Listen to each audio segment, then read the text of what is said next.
Alright, collectors, so we have another challenge that's put up by Gary's Diecast Collection. Here's Gary's channel, by the way. Gary's always putting up some cool ideas for challenges. You know, it's always good to just look back at what you bought, so I really appreciate that, Gary. So yeah, 5 days ago we have the random car challenge. So it's just random cars that you think you should talk about. So let's get this started. But one other thing I want to mention is actually here my subscriptions. There's another channel, Whale Season Uno 64. It makes no sense as to why he only has 300 subscribers. Maybe you're not putting in some search terms or something, but this channel, you guys got to check it out and subscribe. I mean, he's collecting TLVs, Anno 64s, Mini GTs, all the premium brands, and he's consistently putting out videos. So I'm always watching his channel, and frankly, it's just a extreme mystery as to why he doesn't have more subscribers. So anyway, if you like my content or any of my other subscriptions content, check this one out. Okay, anyways, back to good old Gary's collection here. So what I decided to do today is just take a bunch of random castings that I have of random brands and also random vehicles. That was my take on the challenge for today. So let's get this show rolling here. So no particular order here. So here's a random brand that I only have one of. It's called the Dorlop. And they made this thing called a Radical Rxc GT3. So we have a double whammy there of a random brand making a random car I never knew about. But it's actually pretty nice. This is a die-cast. It's got nice wheels and printing on the tires. It looks like all these stripes are tampo printed from what I can tell. I could be wrong. Keep in mind, all my videos, all these things I'm going to show, I have separate reviews on them. So if you want to search them out. But anyways, this one's got a pretty good detail, and I got it off eBay. It wasn't even that expensive because this car might be a little bit ugly. But I like ugly cars too. Everyone deserves a chance in life. Okay, next one. Let's get the Chorokyu out of the way here. This actually isn't a Chorokyu. This is... the packaging just said Mobile 1, like the oil. And this is one of those Pikes Peak hill climb cars. It's actually called the Suzuki Aerio.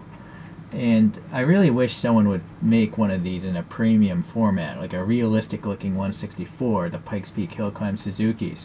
In particular the double V6 engined Escudo, which I played in Gran Turismo. That was the best car in the first Gran Turismo games. So anyways, this is a Chorokyu-esque like vehicle, super deformed, very basic.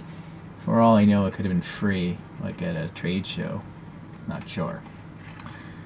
Okay, next one. Twice Diecast and XLT Off-Road Bear are the ones that introduced me to this brand. Biante, or BNT actually, because it's B and T, the two founding initials of the company. Sadly, BNT isn't really around anymore, to my understanding. But man, they made some fantastic models, and they focus on Australian cars, which is cool for me because I never knew most of these cars ever existed. I've never been to Australia. The most I know about Australia is the Mad Max movies and kangaroos. Sorry. But anyways, this model is fantastic. It's a a sport ute, kind of like an El Camino, if you will, but I'm sure it's a lot better. All right, nice metallic green on that one. Next one here. This is a, well, sorry, I don't even know if I mentioned what this exactly was. This is a, sorry, there's the bottom, Ford BA utility. Okay, so random vehicle and a somewhat random brand, seeing how they're not around anymore. You guys might not be aware of this brand called Dydo, and here's a Mazda R360 Coupe by those guys. I think this might be the very first Mazda car. Correct me if I'm wrong though, because that is very often the case. But it's a cute little K-class car, so it's very minuscule in real life. Probably like the size of a large golf cart, if I had to guess. It's probably extremely underpowered, but I can't remember. Again, look at my review. So that is Dydo and this Mazda. Okay. Next one. And these guys took no credit for the work that they did, but this brand is called CM's, CM''S. And this is the first of the Lancer racing cars, the Lancer 1600 GSR, if I recall. And this is one that actually raced, I believe, in the Safari Rally? Again, and please, I don't remember everything I review. It's impossible. But anyway, CM's, focused on rally cars, although there were a few Lamborghini sets of regular civilian cars. But if you like classic rally cars and more modern rally cars even, CM's is a good one. But they're out of business now, so I'm going to guess that maybe some of you new collectors might not be aware of them. You can still get them off eBay. That's basically where I get all these things. Alright. Another extinct brand is Konami. I'm pretty sure this is the video game company, looking at that logo. And so this is called the Mazda Cosmo AP. That AP stands for anti-pollution. These little stickers on the bottom I put there are for the years of production or sales. So this is from 75 to 81, this generation of Mazda Cosmo AP. And so, yeah, I never knew about this car before. And Konami is not an active brand, so maybe I'm introducing you guys to this brand as well. Pretty nice details, nice red interior. You got the plastic lights front and rear. The wheels look OEM, very good. Alright, what do we have? We have another K-Class vehicle, but a more modern one. And this is called a Honda Life Diva. Unfortunately, the brand isn't on the bottom, but the brand is called Doyusha. Doyusha, D-O-Y-U-S-H-A. It's a diecast. Pretty nice details. Plastic lights, front and rear. It's a minuscule car because it's a K-Class vehicle in Japan, meaning like 660 cc's and less.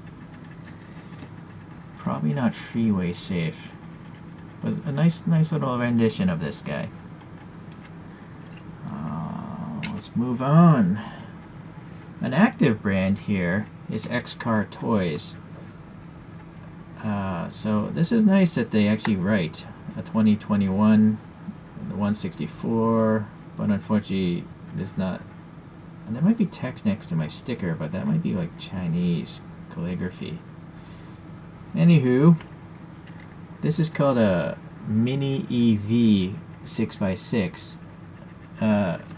There's a normal version without this pickup bed and only 2 axles. Imagine if you cut that off. And that's a really popular electric vehicle from what my review of this thing told me. But for some reason they decided to make a 6x6 version of it. And so this is still a minuscule car in real life. Just for a comparison, here's that Ford Ute, right?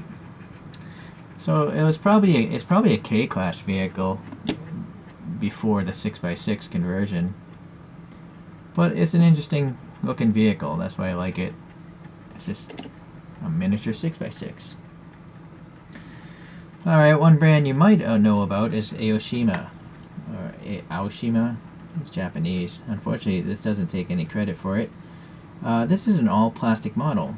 You might be familiar with their Diecast Grachan collection, but this is actually an all-plastic model. I think it might be a gashapon. Like it might literally come inside one of those plastic bubbles in a vending machine, like a bubblegum machine. But look at the details. It looks nice. If you didn't know, if I didn't tell you it was plastic, you might just think that's a cool looking model.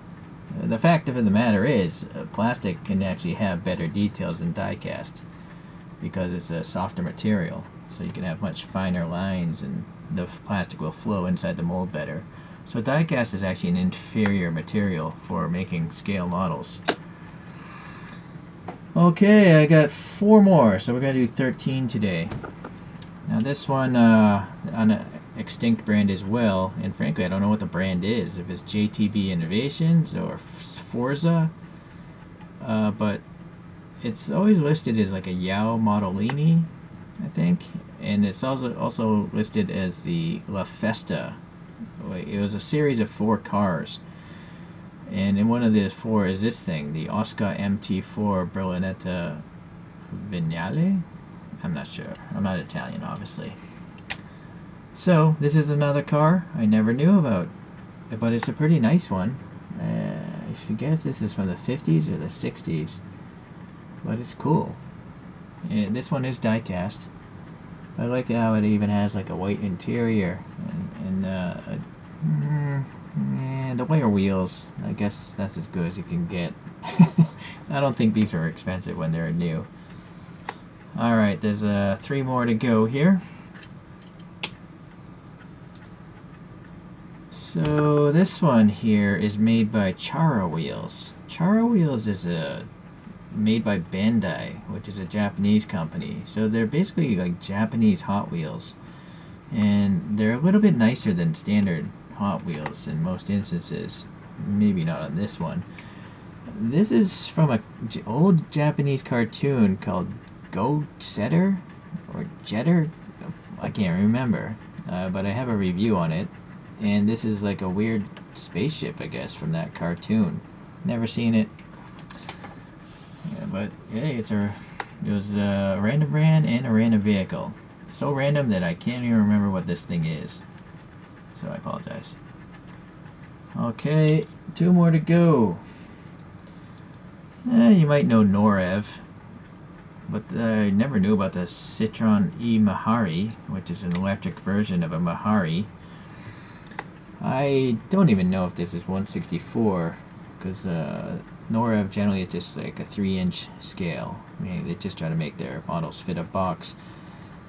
But it kind of looks like it's 164 to me. I don't know if I even measured it in my review. But it's just another random casting. I do like the plastic wheels, how they actually look like the real car's wheels. It's got a white interior, so nice little differences in colors and contrast. 1 more to go, and this is the most random thing, and most of you guys might not appreciate this, but on the bottom, all I know is this. EVS FT BP 2013. Okay, so you'll notice it's got tiny tires and a lot of them, and the front end is like a Mini, but the rest of it's like an apartment building. So I just bought this locally, randomly, because it looked ridiculous, and it's just so ridiculous.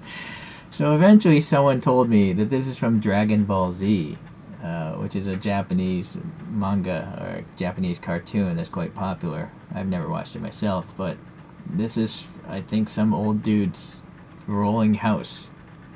So I don't know the official name of it, but it's very, very random. And, that's partially, I guess, one reason why I collect these things. Alright, let me get these all together now. And so that's it for my little random casting. Well, sorry, this is all messed up. Yeah, it's always interesting to just discover new things in life. And collecting toy cars or scale vehicles is one way to go about doing so. Yeah. I'm not sure I'm curious, which one do you guys like the most?